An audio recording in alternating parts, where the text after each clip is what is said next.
you felt comfortable. Welcome. Can we all hear? Give us a thumbs up if you can hear everything. All right, cool.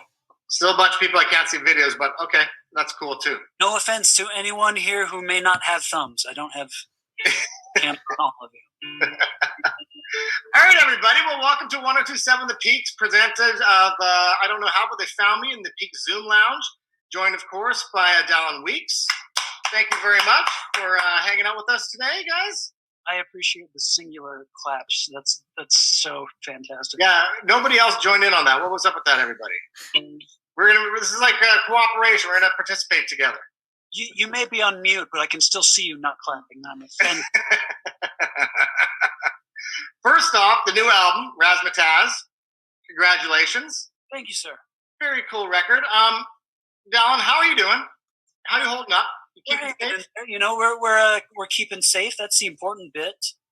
And in the meantime, we're trying to promote this record in new and weird ways, and I've become a content creator in the process. So that's what this is. That's what we're doing.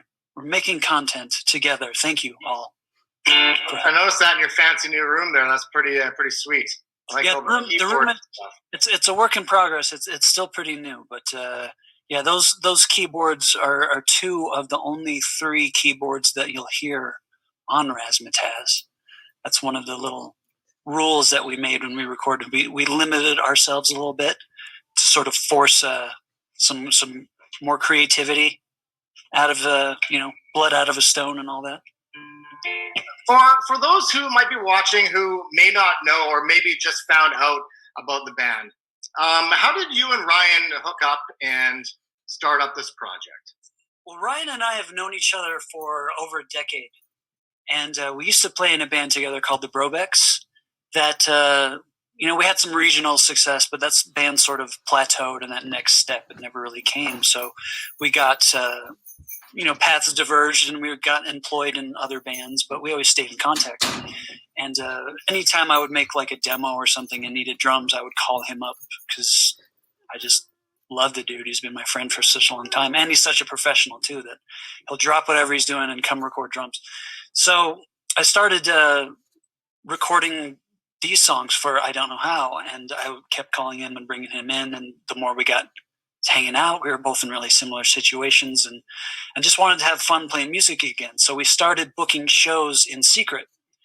And this band, for the first year or so of our existence, we just completely denied that we even existed at all. We would just book a show at some random club or bar at a terrible time slot underneath this ridiculous band name. I don't know how, but they found me, to just be the sort of little Easter egg band, and just to have fun playing music and see if the music that we were making could exist on its own merit, I guess. And as it started to snowball a little bit and word got out as to what we were doing, our policy was deny everything. So for the first year or so, people would be like, did you play a show last night? Here, this is you. Here's a picture. And we would go, oh, those are some handsome dudes, but that's not us. that could be anybody. That's hilarious. So that was a fun time. Is the name really a play off of Doc from Back to the Future? Yeah, that's where the line came from. I always wanted to use it for something like a lyric or an album title, or I didn't really know what until we started booking shows. And that phrase that had been in the back of my head since I was a little kid, like it finally could be applied to something. And we started applying it to our little secret shows, and it seemed to really fit our whole MO of secrecy and deny everything. How many instruments are you actually playing on this brand new record? Me, a handful. I'm not the best piano or guitar player in the world. I'll be the first to admit that. Like I'm a bass player first and foremost, and a lot of my writing either starts there or at a keyboard. I'm not the most adept piano player. It's something that's on my bucket list to learn how to properly play, but I can write for it.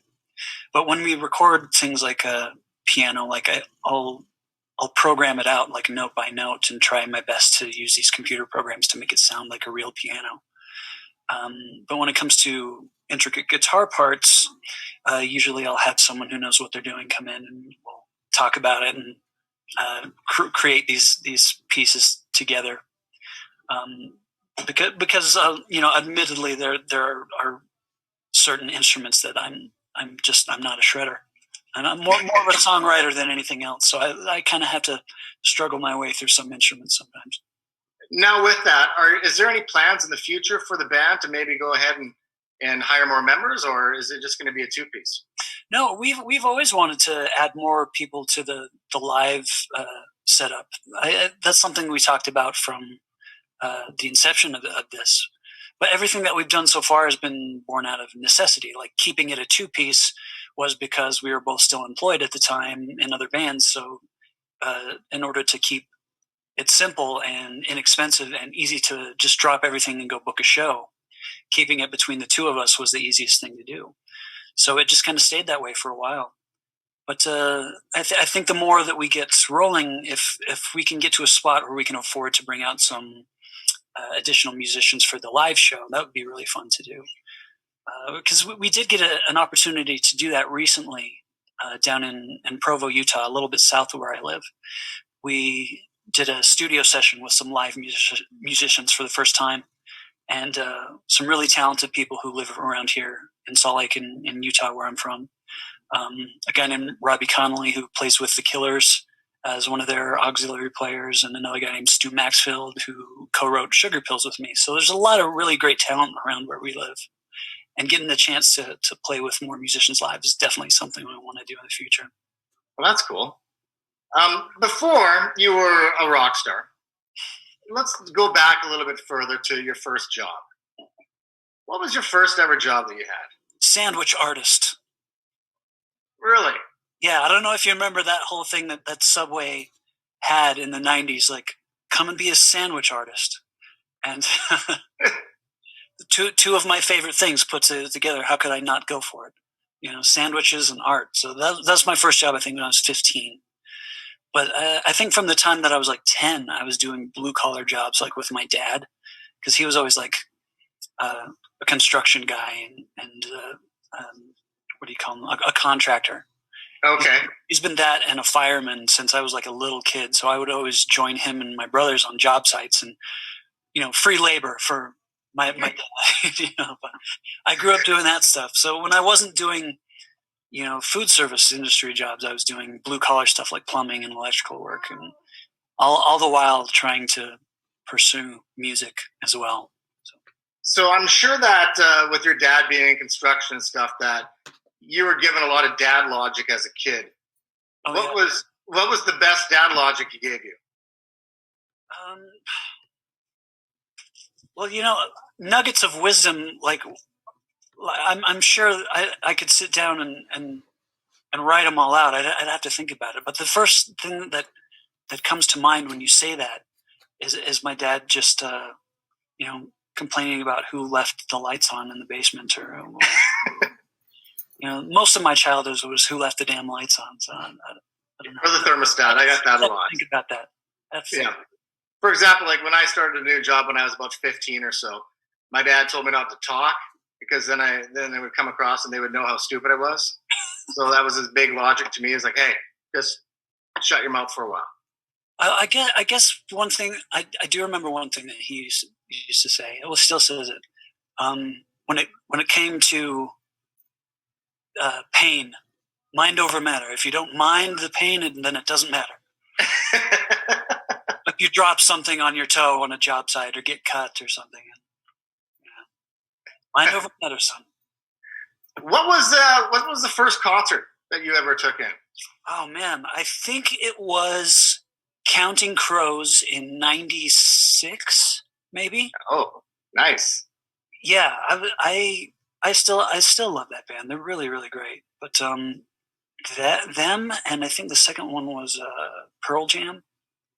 Nice. So started big. Didn't really start to become aware of like local music and indie bands that were around my area until like my early 20s, really.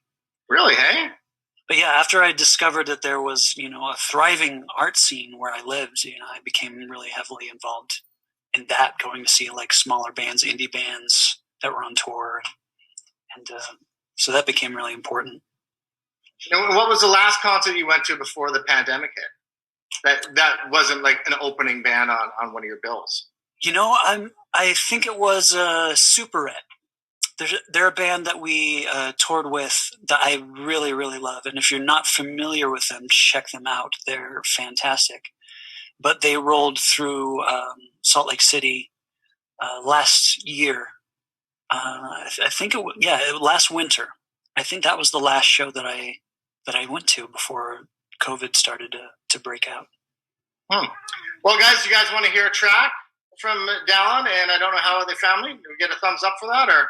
I think we got the thumbs up. Let's give it a try here. All right. All right, here we go.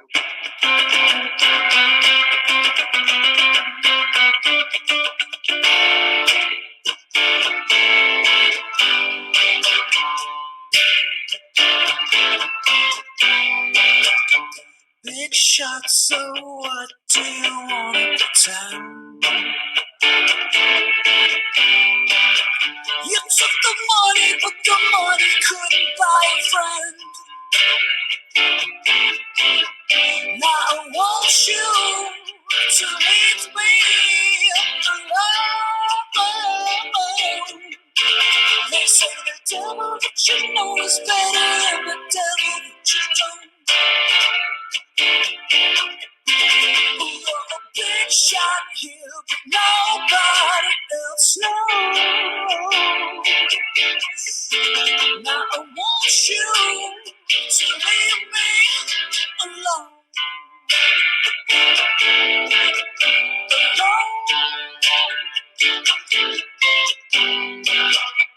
Blind spot, take your best shot, look at me. Go fly a kite until you're tangled in the hanging tree. Now I want you to leave me alone. They say the devil that you know is better than the devil that you don't. You're a big shot here, but nobody else knows. Now I want you to leave me alone. 4 in the morning, but we're having such a lovely time. Mad as a hatter with the dagger and a dollar sign. Aristocrats in your hand, break your mother's heart. And when the sun comes up, you find a brand new guy. A brand new guy. Now I want you to leave me alone. They say the devil that you know is better than the devil that you don't. You're a big shot here, but nobody else knows. Now I want you to leave me alone.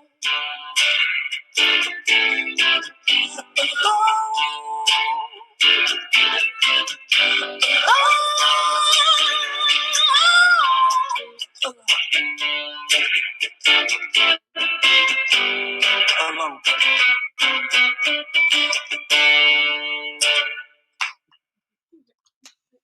Very good. I Don't Know How, But They Found Me in the Peak Zoom Lounge. Dallon Weeks, thank you very much. I appreciate the visual of the clapping. Give yourselves a round of applause, everybody. That was good. One thing about the video for Leave Me Alone that I noticed, it's got a very weird science type feel to it. Kind of like everything in that video was sort of born out of necessity, again, like I was saying earlier. As we were mixing the record was really when lockdown restrictions were being fully implemented. So we got caught in this weird spot of, okay, we're going to need to promote a single and promote this record and make a music video, but how do you do that safely? So all of the aesthetics and how the video looks was born out of that. How do we make a video and keep everybody safe? So it got started that way, plastic sheeting and everyone wearing masks. Let's incorporate those ideas, because when we shot the video, we had a COVID compliance officer on site, and we wanted to make sure that we weren't doing this at the expense of anybody's health. So that's kind of where all of those visuals came from, was just out of the necessity of needing to make a music video and keep everyone safe at the same time. Would you ever think about maybe doing bubble shows? But there's been 2 or 3 opportunities that we've had to play socially distanced shows, but they end up being canceled or plans get changed due to safety concerns.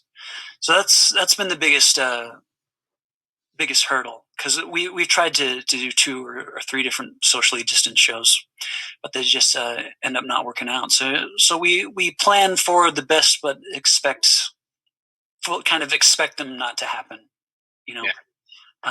But in the meantime, we're trying to find ways to perform, like doing stuff on Zoom like this is great. Or we recorded a few different sets with some live musicians down in Provo. And that was really fun to do. So we've got some footage from that has yet to see the light of the day, but hopefully soon. Is that going to be coming out around Christmas time, or? I'm not really sure. It seems like this. The footage that we did down there is sort of being doled out in increments for people and places to sort of promote the record and keep people happy in the meantime, since shows aren't a thing and can't be a thing. Yeah. I know that you guys did release a Christmas EP last year called Christmas Drag. Yeah. What was your most memorable Christmas that you've had? Oh, man. There were 2 Christmases in particular when I was I was a Mormon missionary for 2 years in Oklahoma, and it was a rough place to be if you're wearing that white shirt and that little name tag. Weren't very welcome down there. So it was a time where I was away from my family and friends for 2 years, out trying to do what I thought was right, trying to help people, and being met with just contempt and violence and threats of violence everywhere we went, just because we were not welcome to be there. And Christmases down there were particularly lonely. But I found usually found solace in reading and in music as well, and the music. Christmas music in particular. I know that Christmas music is oftentimes a love it or hate it thing, but I'm in the love it camp. So I'm just a sucker for it. What is one thing about Ryan that he thinks you don't know, but you know? Let's see. I'm not sure. I think Ryan knows that I know everything about him. All right, I got some listeners' questions too from everybody who's here. When I say your name, just wave, or you can unmute and you can say hi or whatever as well. Okay. This one here is from Mike. Mike, where are you at? Hi. Mike, did you want to ask your question? Yeah. So I was wondering, I know that you play bass mostly in idkhow, but was bass kind of always your instrument, or did you start with something different, or ever think you wanted to do something else? I started on guitar. When I was 15, I went and bought this pawn shop acoustic guitar with a bunch of money that I had saved, much to my parents' dismay. They were so disappointed that I had spent my money on this complete waste of time that would take me nowhere and ruin my life completely. But yeah, I started out on guitar, but fell in love with bass when I saw Ben Folds 5 play. There was this show on in the 90s called Sessions at West 54th. It was a show on PBS, which is a public TV in the United States. And I tuned in on a Saturday night to watch Beck play, because I'm a big Beck fan. And then Ben Folds 5 was the opener. And it was this 3-piece band, piano, bass, and drums. And their bass player, Robert Sledge, was up there just shredding this fuzzy, awesome bass stuff that I didn't know that you could do on bass. So after I saw that set, which I think you can go and watch on YouTube, and I highly recommend it because they're a fantastic band. But that was the performance, the sessions at West 54th, that made me put down my guitar and go buy a bass. And after that, I just kind of fell in love with it. Thank you. Yeah, absolutely. Thanks a lot, Mike. Misty, you've got a question as well. You can unmute Misty if you want. Misty, by the way, waited like an hour in the Zoom lounge for the start up. So, Hey, what were you thinking? What was to your memory, what's the first time you realized you really wanted to do music? It's one of my earliest memories, actually. I think I was maybe 3 or 4 years old in the back seat of my parents' 77 Gremlin that they had. And, I don't know what year it was from. It was an old car, and we drove past a pawn shop, and there was a guitar hanging in the window. And I knew that I wanted that. I didn't even really know what it was, but I just knew that I wanted one. So I would always pester my parents to, give me a guitar on Christmases or birthdays. And they would come through with like a toy guitar or something. And I was so stoked to have it. But it wasn't until I was 15 that I actually went out and bought the real thing. But one of my earliest memories is wanting to play music and to have a guitar. Thank you. Yeah. Maria, I don't know where Maria's at. Where is she at there? Okay. I'll just ask her question for her. What is one thing that you give up your career for? My family, without hesitation. If there ever came a moment where they were bummed on my job or how I need to be away or weren't stoked or supportive of it anymore, I would stop. And that is the only thing that would make me stop. Cool. Yeah. Oh, there's Maria. I see Maria now. How you doing? Emma, you had a question as well? Yeah, so I'm going to try and explain this the best I can. So From the Gallows is my favorite song from Razzmatazz. And so me and my friend QJ and Billy, we were trying to figure out what the line, I'll count all your teeth means exactly. Because in my interpretation, I was like, you're saying if I succeed, I have the lyrics right here so I don't mess it up. But I'll swing from the gallows and wave. Is it like you're counting their teeth because they're smiling because you succeeded? That's what I thought it was. Got it. I think the line before it is, let's see, for you I die or kill myself, whichever makes you smile. And I know that's kind of a dark lyric, but the subject matter of that song is kind of like itself, obsession and, misguided, misguided feelings towards somebody. How that can distort the way that you think and feel. So, you nailed it. Cool, thank you. So I'm getting a tattoo for it in December, so I wanted to make sure I had really? that. Right. What's it going to say? I'm getting 2 teeth, like next to each other. And are we talking incisors? Or are they going to be bicuspid? Yeah, like kind of. I don't have the design completed yet, but. Well, I'm honored. Thank you. Thank you. Claudia wants to know, what's the most difficult part about making the new album? Waiting. Waiting was the hardest part because when Ryan and I started this thing, a lot of the songs on this record were written for the most part. And you can see behind me like the poster for our EP and then this giant poster for the record. Originally, everything that was on this EP was supposed to be part of the record. It was all supposed to be one thing. But that process sort of got interrupted by the momentum that we were building. And Fearless Records stepped in and it gave us a great opportunity to sort of build the band more by touring on that record had we not waited. Very cool. And Taylor, we'll end with your question here today. Okay. Hi. One of my favorite songs off Razzmatazz is Kiss Goodnight, and I was wondering if you could talk about some of the songwriting processes for making a song. Well, yeah, absolutely. There's one night in particular that I think everyone sort of experiences at some point, like that one night that's like a pivoting moment for your life. And Kiss Goodnight is a song about that night for me. It's the night that I met my wife in person for the first time. And it's the second song that I've ever written about that night. I might even write more songs about that one night. I don't know. I can't say. But yeah, it's one of those, moments where my life took a sharp left-hand turn, and I wasn't expecting it. But here we are 15 years later, and I'm still writing about it. But yeah, it's a love song, and it's there's not a lot of those that I write, but yeah, the second song that I've ever written about that moment. It's kind of that's a good segue to our final track here today. Yeah, you know what? That is a heck of a segue. Good job. Is it Talon? Is that how you pronounce your name? Yeah. Do people always get your name wrong the first time? Like when Yeah.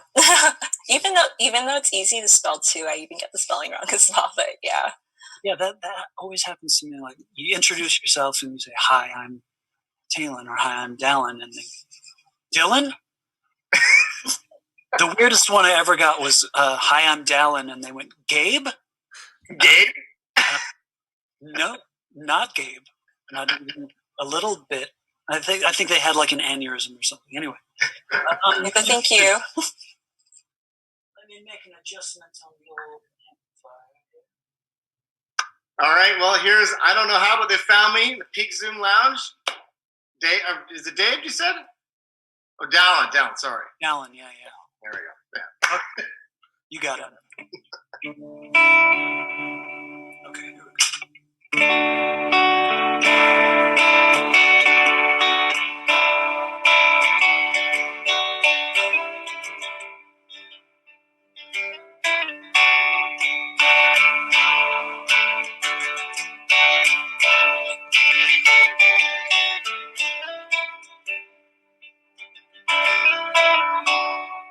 No, I don't care about anything.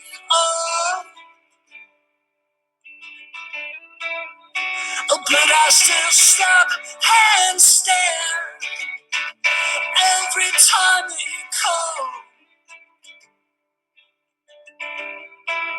See, I know that girls like you, they don't come with guarantees.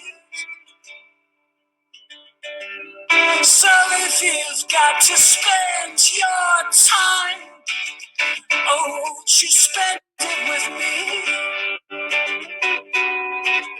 I hope we kiss goodnight.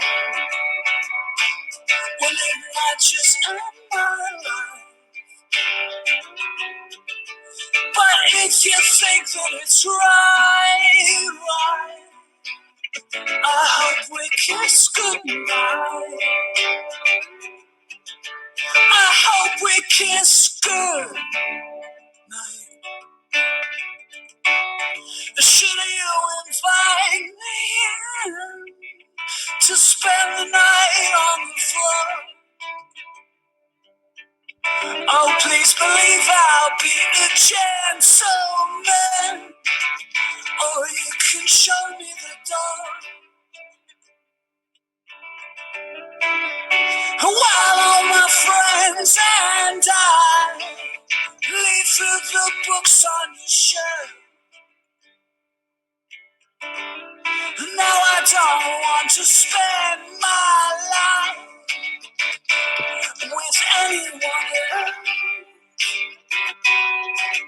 Why don't we kiss goodnight? Well, it might just end my life, but I'm pretty sure that it's right. Why don't we kiss goodnight? Why don't we kiss goodnight?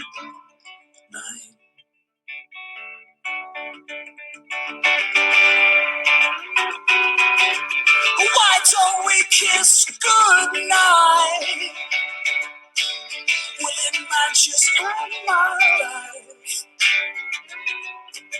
but I'm pretty sure that it's right. can kiss goodnight.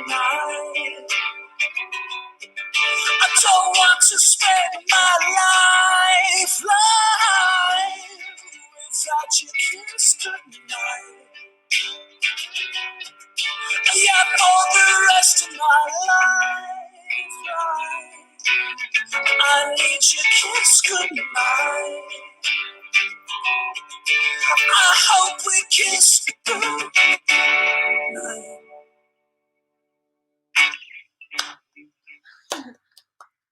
That was awesome. Thank you very much, Dallon. Thank you guys. Hey, the new album, Razzmatazz, is out now. You can grab that. Thank you very much to Dallon. I don't know how, but they found me for joining us. And thank you to everybody who decided to tune in here today and won. That means a lot for us as well. And joining us for 1027 The Peaks presentation of another Peak Zoom Lounge. I appreciate you having me, and thank you for everyone for tuning in and letting me do this. And to your radio station for supporting what we do. Your hard work does not go unappreciated, so thank you very much. Well, thank you as well. And we look forward to having you hopefully come up here when things are a bit safer. Keeping the old fingers crossed. Thank you guys so much for supporting the band. That means the world. Thank you. Thank you very much. Thanks, guys. See ya.